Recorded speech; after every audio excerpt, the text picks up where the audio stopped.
Hello everyone, welcome back to my channel Sumi's kitchen recipe. আশা করি যে যেখানে আছেন ভালো আছেন, আমরা ভালো আছি আলহামদুলিল্লাহ। আজকের রেসিপি হচ্ছে দোসা। এই বানিয়ে নিলাম দোসা, আপনিও ইচ্ছা করলে বানিয়ে নিতে পারেন এরকম দোসা। চিকেন দোসা, আজকে চিকেন দোসা। আমি চিকেন দোসা বানানোর জন্য এখানে যা যা নিয়েছি সব দেখিয়ে দিব উপকরণ। আগে দেখিয়ে দিই যে এক পিস ভেঙে চাটনির সাথে খেতে সেই মজা চিকেন দোসা। আমি ওই একটা চাটনি ঘরে বানানো ছিল আগের, ওইটাতে তেঁতুল জলপাই দিয়ে মশলা দিয়ে আগে বানিয়ে নিয়েছি নারকেল কুড়ো দিয়ে। আর এটা আজকে বানাইছি, এটা রেসিপি দিয়ে দিব পরের ভিডিওতে ইনশাল্লাহ। দেখুন সেই রকম হয়েছে, খেতেও ইনশাল্লাহ ভালো লাগবে। এবার দেখিয়ে দিচ্ছি উপকরণ কী কী নিয়েছি বানানোর জন্য। প্রস্তুত প্রণালী নিয়েছি আতপ চাল 300 গ্রাম, আর ডাল নিয়েছি 250 গ্রাম। এখানে পিউলির ডাল আছে, এয়ার ডাল আছে, কেশারের ডাল আছে, আর আছে হচ্ছে বুটের ডাল। নিয়েছি মেথি, সিদ্ধ চাল নিয়েছি আমি এখানে 250 গ্রাম। মেথি নিয়েছি 1 চা চামচ, মেথি গ্রানের জন্য। এই সবগুলো আমি 6 ঘন্টা মতো ভিজিয়ে রাখছি আগের রাত্রে। ভিজিয়ে রেখে এখন ব্লেন্ডার করব। যে ব্লেন্ডার করে নিয়েছি, ব্লেন্ডার করে নিয়ে আমি 3 ঘন্টা রেস্টে রেখেছিলাম। এবার নিয়ে এলাম বানাতে। এবার নিয়ে এলাম চিকেনে এখানে নিলাম পেঁয়াজ কুচি, রসুন কুচি। এবার একটি প্যান বসিয়ে দিলাম, তেল দিয়ে দিছি প্যানে। এবার দিয়ে দেবো পেঁয়াজ কুচি, রসুন কুচি। এবার এখানে দিব হচ্ছে আদা রসুন বাটা, 1 চা চামচ আদা রসুন বাটা দিয়ে ভালো করে মিশিয়ে কষিয়ে নিব। পরে অন্যান্য মশলা দিব এখানে। এবার দিচ্ছি অন্য মশলা, এখানে আলু দিব, আলু অ্যাড করছি। চিকেনের সাথে একটু আলু অ্যাড করলাম, এখানে দিয়ে দিলাম স্বাদ মতো লবণ। এটা একটু নেড়ে চেড়ে পরে দিব অন্যান্য মশলা। এই পর্যায়ে দিয়ে দিলাম এলাচি, দারুচিনি, তেজপাতা, লং। মাংসের মতো একদম গরু মাংসের মতোই যা যা লাগবে রান্না করে নিব আর কি। দিয়ে দিলাম হলুদ 1 চামচ, ধনিয়া গুঁড়া 1 চামচ, মরিচের গুঁড়া 1 চামচ, আর ভাজা জিরা গুঁড়া আধা চামচ দিয়ে কষিয়ে নিচ্ছি।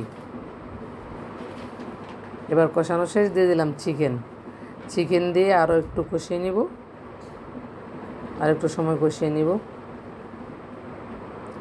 এই দোসা বানাতে কিন্তু আগে থেকে একটু প্রস্তুতি লাগবে, কারণ এটা অনেক সময় ভিজিয়ে রাখতে হয়। এই পর্যায়ে দিয়ে দিলাম পানি, অ্যাড করে দিলাম 1 কাপ পরিমাণ পানি অ্যাড করে ডেকে দিলাম 20 মিনিট মতো এটা রান্না করে নেব। দিয়ে দিলাম এটা স্পেশাল মশলা, এটা আমার ঘরে বানানো মাংসের মশলা, দিয়ে দিলাম 1/2 চামচ।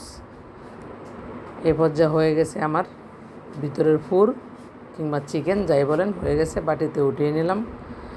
তো যারা চিকেন দোসা বানাতে চান কিংবা বানাতে ইচ্ছা করবেন, তারা কিন্তু আগের রাত থেকে প্রিপারেশন নিতে হবে, কারণ ভিজিয়ে রাখতে হয় অনেক সময়। এখানে একটা সাবধানতা অবলম্বন করতে হবে, মশলাগুলো যা দিয়েছি এলাচি, লবঙ্গ, দারচিনি, এটি কিন্তু বেছে ফেলে দিতে হবে। আর না হলে দোসার ভিতরে দিলে ফুল করলে কিন্তু কামড়ে পড়বে, এত খেতে ভালো লাগবে না। এলাচি কামড়ে পড়লে খারাপ লাগে। এই পর্যায়ে আমি এখানে দিয়ে দিলাম স্বাদ মতো লবণ, দিয়ে দিলাম চিনি, দিয়ে গুলিয়ে নিলাম একদম বাটার ভালো করে গুলিয়ে নিয়ে এই যে দিয়ে দিলাম ফ্রাই প্যানে দিয়ে দিলাম। আমার ওই দোসা বানানোর ওই রকম তাওয়া নাই, ওই স্পেশাল তাওয়া ওইটা আমার নাই। আমি ফ্রাই প্যানেই বানিয়ে নিচ্ছি চামিচ দিয়ে ঢেলে ঘুরিয়ে। আপনারা ইচ্ছা করলে ওই তাওয়াতে বানাতে পারেন। এবার দিয়ে দিব হালকা একটু তেল উপরে। এই দেখেন জালি জালি মতো হয়ে গেছে। দোসার একটা বিশেষত্ব কিন্তু জালি জালি মতো হয়ে যায়। এই যে জালি জালিগুলোর যেমন হয়েছে ছিদ্র, এই ছিদ্র দিয়েই তেল নিচে ঢুকে ক্রিস্পি হয়ে যায়, মানে মশমশা হয়ে যায় নিচ থেকে। আর এটা কিন্তু উল্টাইতে হয় না, যে এমনিতেই সাইড দিয়ে উঠে যায়। হয়ে গেলে নিচ থেকে মশমশা হয়ে গেলে, মানে কুক হয়ে গেলে এমনিতেই উঠে যায়। তো তারপরও আমি এদিক সেদিক একদম নেড়ে চেড়ে দিচ্ছি যাতে ভালো করে কুক হয়ে যায়। তেলটা চতুর্দিকে আমি মাখিয়ে দিচ্ছি যাতে কোনো জায়গায় বাদ না থাকে। এইবার এখানে আমি দিয়ে দিব আমার রান্না করা চিকেন। চিকেন রান্না করে নিয়েছিলাম আগেই, এটা দিয়ে দিলাম। নিচ থেকে একদম মসমসে হয়ে গেছে। এইবার এটাকে আমি ফোল্ড করে দিব, পাটিসাপটার মতো একটা ফোল্ড করে দিব।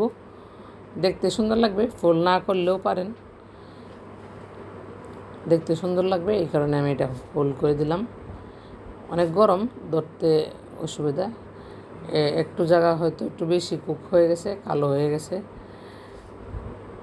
একটা উঠিয়ে নিলাম, পরবর্তীতে আর একটা দিয়ে দিব। দেওয়ার আগে কিন্তু তাওয়া অনেক গরম থাকে, পানি ছিটিয়ে দিবেন, তাপমাত্রা কমে যাবে। এই পর্যায়ে দিয়ে দিব আরেক পিস।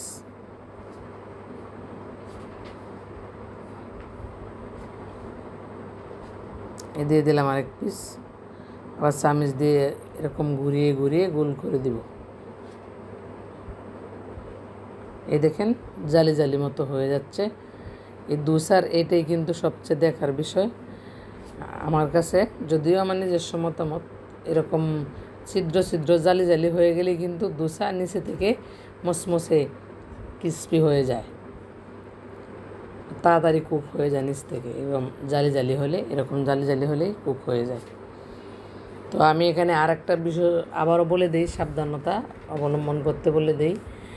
এই চিকেন রান্না করার সময় যে এলাচি দিয়েছি, দারুচিনি, এগুলো কিন্তু রান্না করার পরে একদম বেছে বেছে ফেলে দিতে হবে। আর না হলে হবে কি, এই দোসা ফোল্ড করে রাখলে পরে বাচ্চারা কামড় দিলে এলাচি কামড়ে পড়বে, খেতে স্বাদ নষ্ট হবে। এটা সাবধানতা অবলম্বন করবেন। এবারে দিয়ে দিলাম আরেক পিস, এটাও হয়ে গেছে অর্ধেক প্রায়। আর একটু হয়ে গেলে আমি দিয়ে দেব চিকেন। দিয়ে দিলাম চিকেন। এইভাবে আমি সবগুলা বানিয়ে নিব। আমার হবে 5-6টার মতো হবে। আমি সবগুলো এইভাবেই বানিয়ে নেব ইনশাল্লাহ।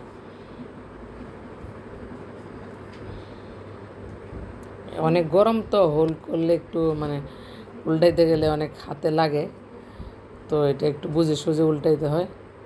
ভেঙে গেছে একটু, কোনা ভেঙে গেছে, হয়তো ওইদিকে লেগে ভেঙে গেছে। এবার এই পর্যন্তই আজকের, দেখা হবে পরবর্তী ভিডিওতে।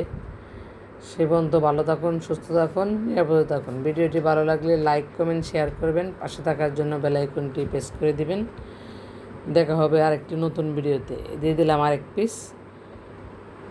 দেখুন একদম সেই রকম কালার হয়ে গেছে। আজকের মতো এখানেই বিদায় নিচ্ছি। আল্লাহ হাফেজ।